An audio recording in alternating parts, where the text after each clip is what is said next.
Prezados irmãos e irmãs da Fraternidade Espírita Bezerra de Menezes, estamos aqui para a gravação de mais um vídeo no qual falaremos sobre o capítulo 6 do livro Agenda Cristã de André Luiz, em seu benefício.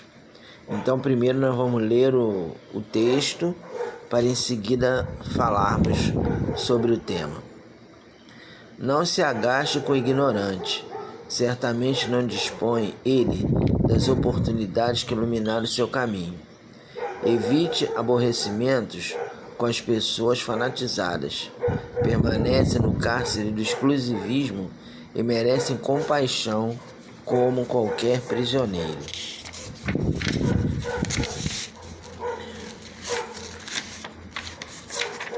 Espera aí, que eu estou virando a página que tá. Não se perturbe com o mal criado.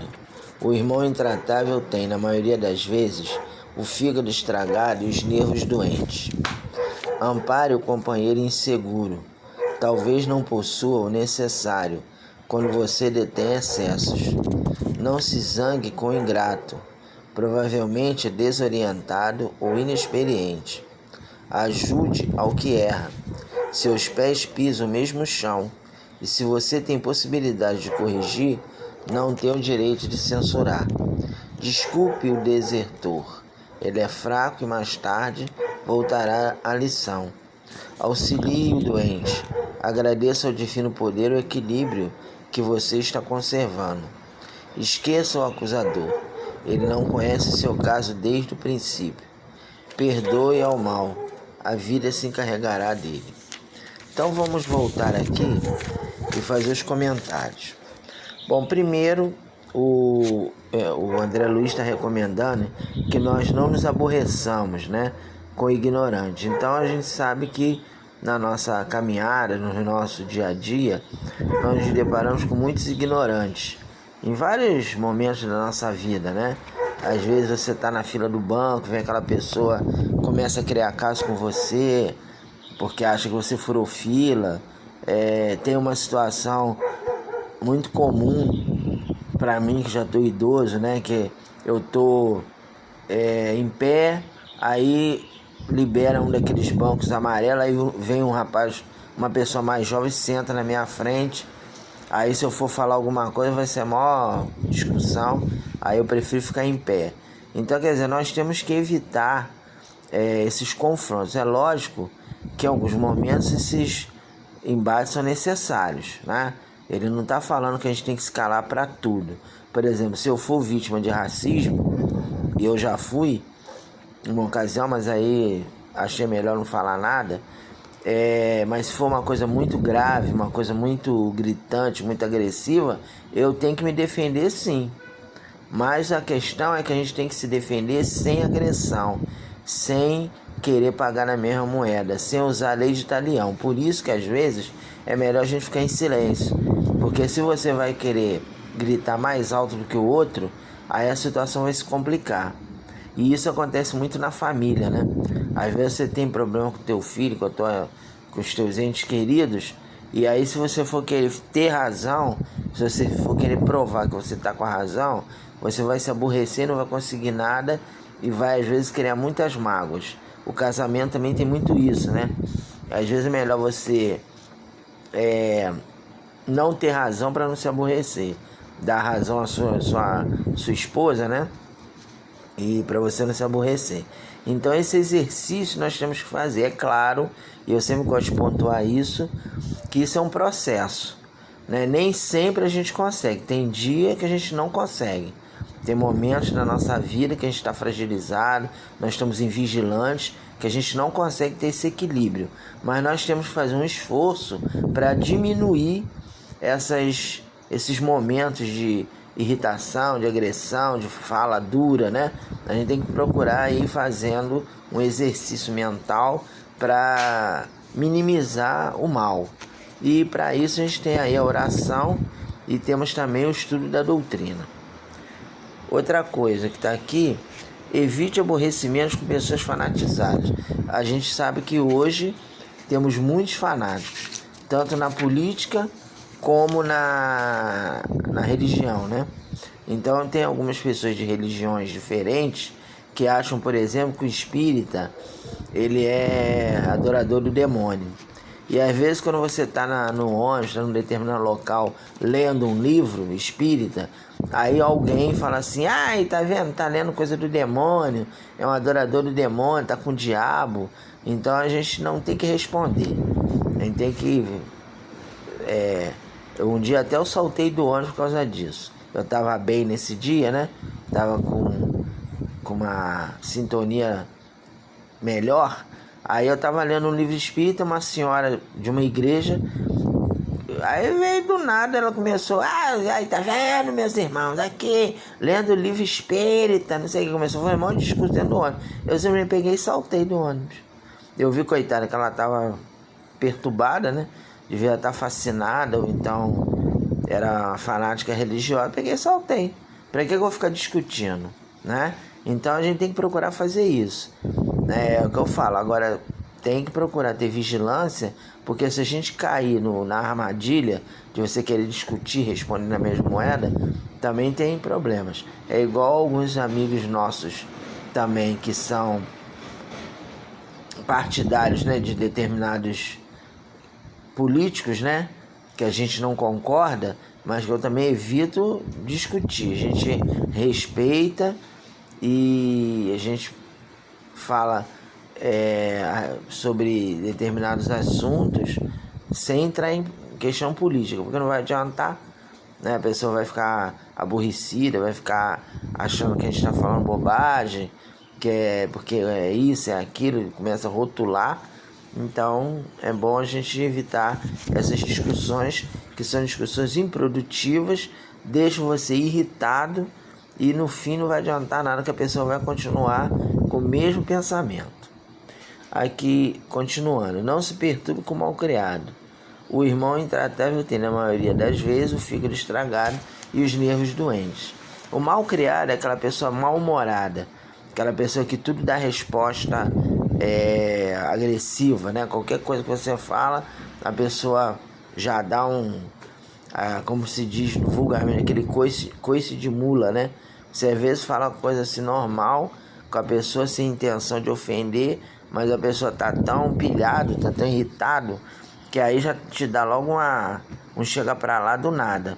Então, quando você se deparar com essa situação, você tem que compreender que aquele indivíduo ou aquela irmã que está passando por esse processo é porque está doente, está com algum problema, às vezes não tem com quem falar, não tem com quem se desabafar, né? Aí a pessoa está naquele nível de estresse muito alto e acaba falando coisas que não são adequadas. Então a gente tem que ter todo um cuidado, uma tranquilidade para não entrar naquela mesma sintonia, né, da pessoa de querer bater de frente, querer fazer a situação mais complicada, né? Continuando, ampare o companheiro inseguro, talvez não possua o necessário quando você detém excessos. A insegurança também é um problema sério, né? Então eu entendo que todos nós temos alguns momentos de insegurança. Por exemplo, essa questão de parte financeira, que a maioria do brasileiro tem esse problema. Então, às vezes, você fica naquele momento que você tem que pagar uma dívida e você não sabe como. E aí você fica inseguro, você fica assim, nervoso, fica agitado, né, preocupado. Então, é um momento de insegurança. Agora, o que ele fala aqui, ó? Talvez não possua o necessário. Quer dizer, então quando a gente não possui o necessário, nós temos que procurar ter calma, porque Deus vai nos dar uma intuição, uma ideia, aquela questão, né? Deus proverá. E eu queria abrir um parênteses aqui, que é isso é uma opinião pessoal, não é uma opinião da doutrina. Mas, por exemplo, quando você está passando momentos difíceis na sua vida, se você precisar pedir ajuda financeira aos amigos, que você não fica com aquele orgulho de dizer, não vou pedir porque eu não quero incomodar ninguém, entende? Então, nós também temos que ter essa humildade, né? Tá passando um momento difícil, chega para um amigo teu, fala com ele, fulano, esse mês tá difícil, eu tô precisando de uma bolsa de compra lá do centro, porque eu tô desempregado, eu tô passando dificuldade. Então a gente tem que ter humildade de considerar que não é erro o que você venha pedir para uma pessoa, né? É porque às vezes você está num momento difícil mesmo, você está com muita dívida, está desempregado, está com muita o banco está pegando teu dinheiro, né? Que a gente sabe que às vezes você tem lá o cartão de crédito, mas não dá para pagar tudo, você paga o mínimo e aí fica aquela pouco. Enfim, essas dificuldades financeiras que nós temos no nosso país e que a gente ainda vai ter muito tempo ainda para resolver, né? Essa questão da desigualdade social é muito presente no nosso país. Então, se você estiver passando por uma situação desse nível, chega para os teus amigos e abre o jogo. Se ninguém ajudar, tudo bem, mas você não deve ter medo, né? Por exemplo, uma coisa que eu, de certa forma, acho correta, não vou dizer que eu admiro, mas eu acho correto. Por exemplo, a pessoa que entra no ônibus, né, expõe a sua situação. Eu tô desempregado, minha mulher tá doente, meu filho tá assim, tá assado. Será que você podia me ajudar com uma moeda? É melhor você fazer isso do que você partir para o crime, você partir para roubar. Aí vem aquela história, mas será que ele está falando a verdade? Aí é problema dele. A gente não tem que estar preocupado se o outro está falando a verdade. Se a gente pode ajudar, dar R$1, R$2 ou R$10, né? Se você estiver num momento que estiver com grana e quiser ajudar, ajuda. Ou então faz uma prece pela pessoa, para o anjo da guarda dele dar uma intuição em que ele possa sair daquele processo. Então que faça, porque é melhor a pessoa pedir do que roubar, ou então ficar com desonestidade, dando golpe nos outros, mandando mensagem falsa de celular, né? Falando aqueles golpes de internet, né? Então tem muita gente que se justifica falando, mas eu tava com problema de dinheiro, aí eu fui para a internet, dei o golpe, não sei o quê. Mas isso não é motivo, porque você pode tentar um outro caminho. Então, agora, isso que eu estou falando é uma opinião minha, que não é a opinião da doutrina, não estou falando em nome da doutrina, estou apenas comentando algo que eu considero válido, né? Se estiver errado, aí depois vocês me corrijam. Mas eu acho melhor você pedir do que roubar ou do que você ficar dando golpe nos outros, né? Porque é melhor, porque perante a lei divina, o Espírito está vendo que você está com dificuldade, né? E aí é melhor você fazer isso do que ficar dando golpe, ficar roubando, entrar na loja, pega uma coisa e esconde, tenta burlar a vigilância da loja, ou então pega a carga roubada para revender. Quer dizer, essas coisas são antiéticas e a gente não pode se pautar por isso. Bom, continuando aqui. Não se zangue com o ingrato. Então, outra coisa também difícil, mas que nós também temos que exercitar, é que muita gente que você ajuda é aquele que mais fala mal de você, né? Eu já tive várias ocasiões de passar por isso, de a pessoa ir lá no centro, aí você dá toda a atenção, procura ser gentil com a pessoa, dá um suporte, aí depois que a pessoa melhora, a pessoa fica falando mal de você. Porque na época eu era presidente da casa, uma dessas pessoas, meu filho, a pessoa começou a me malhar.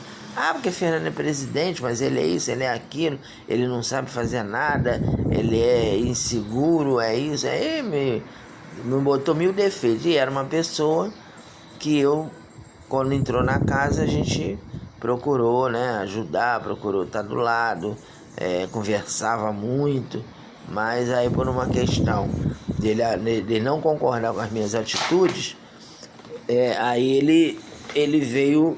Peraí que eu vou ter que pegar o livro aqui que caiu no chão, tá, gente? Aí a pessoa veio ficar me malhando, né? Falando mal de mim, porque não sei quem, que o Fernando é isso, o Fernando é aquilo e tal.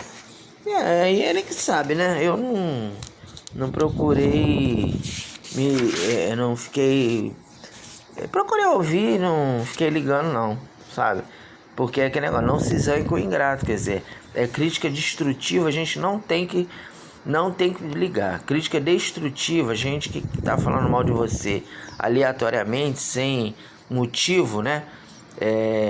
Porque, sei lá, não gosta de você ou não concorda com alguma coisa que você fala, não liga, deixa pra lá, né? Como dizia o Amaury, faça ouvido de mercador, entre por um ouvido e sai pelo outro, né? Igual também uma companheira que tinha lá na casa que falava que eu não sabia fazer palestra, que as minhas palestras eram horríveis.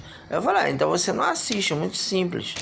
Aí teve um dia que ela estava lá presente, uma reunião pública que ela ficou dirigindo lá, uma reunião pública. Era uma época que tinha uma atividade que seu Cabral instituiu, chamada Prece das 18 horas. Aí seu Cabral colocou, aí eu de vez em quando eu ia, era domingo às 18 horas. Aí era uma reunião vazia que quase ninguém ia. Aí um dia eu cheguei lá no sentar, essa companheira lá, e o expositor faltou, a pessoa que ela convidou. Aí ela, eu falei, por que você não faz? Você não disse que eu não sei falar? Faz você não sabe, não é boa de discurso? Fala. Não sei não, fala você, quer dizer.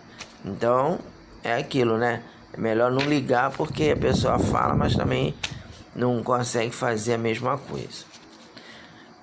Ajude ao que erra, seus pés pisam o mesmo chão. Quer dizer, também é o cuidado com o julgamento indevido, né? A gente tem que ter cuidado.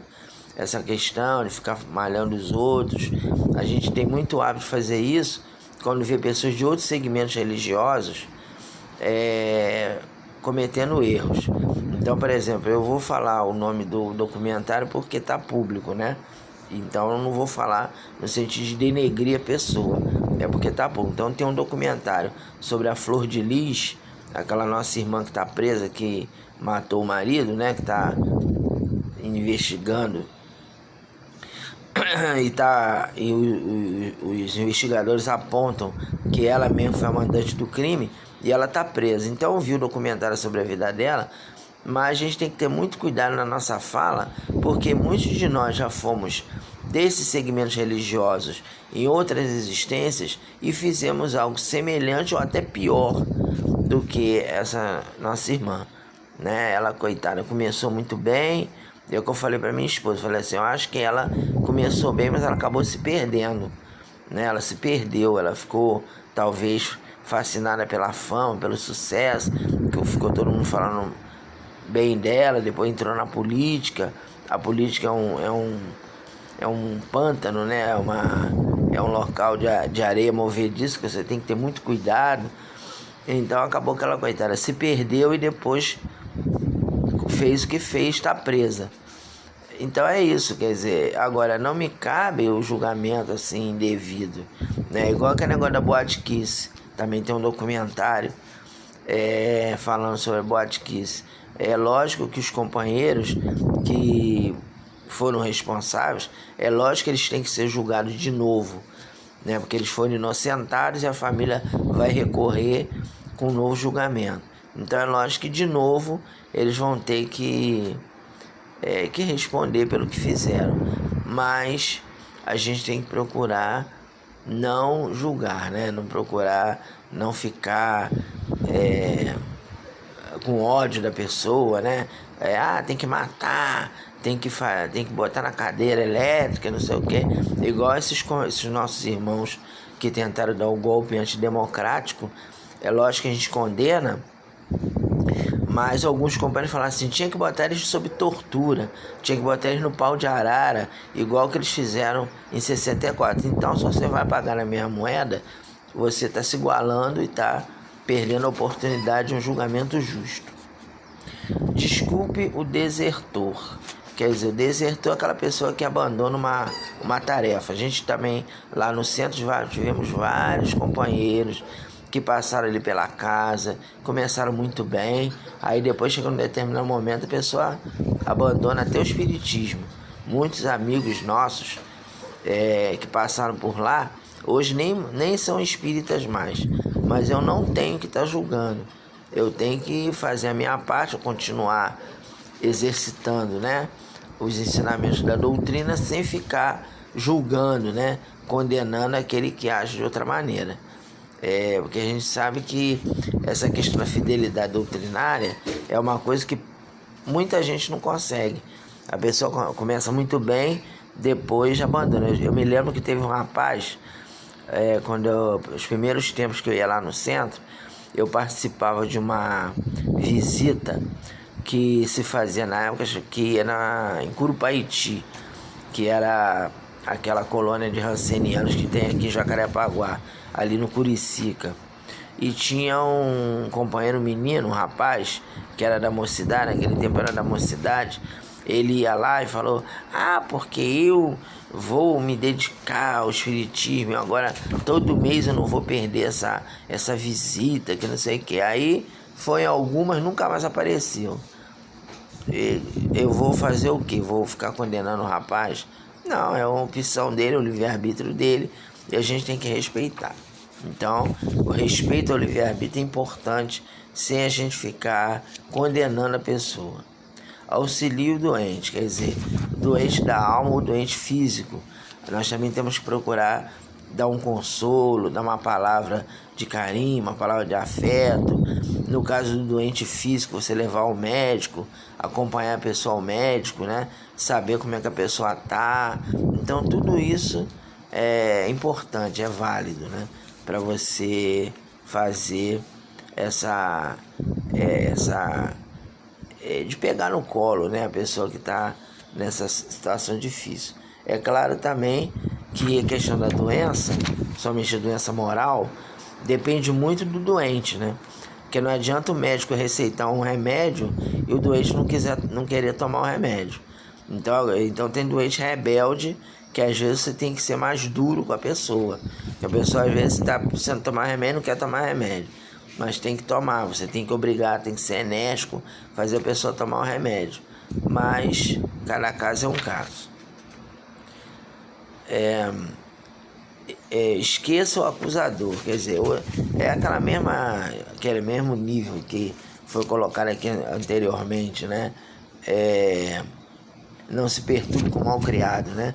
É a mesma coisa aqui, eu esqueço o acusador. Porque o mal-criado, às vezes, é essa pessoa também que acusa, né?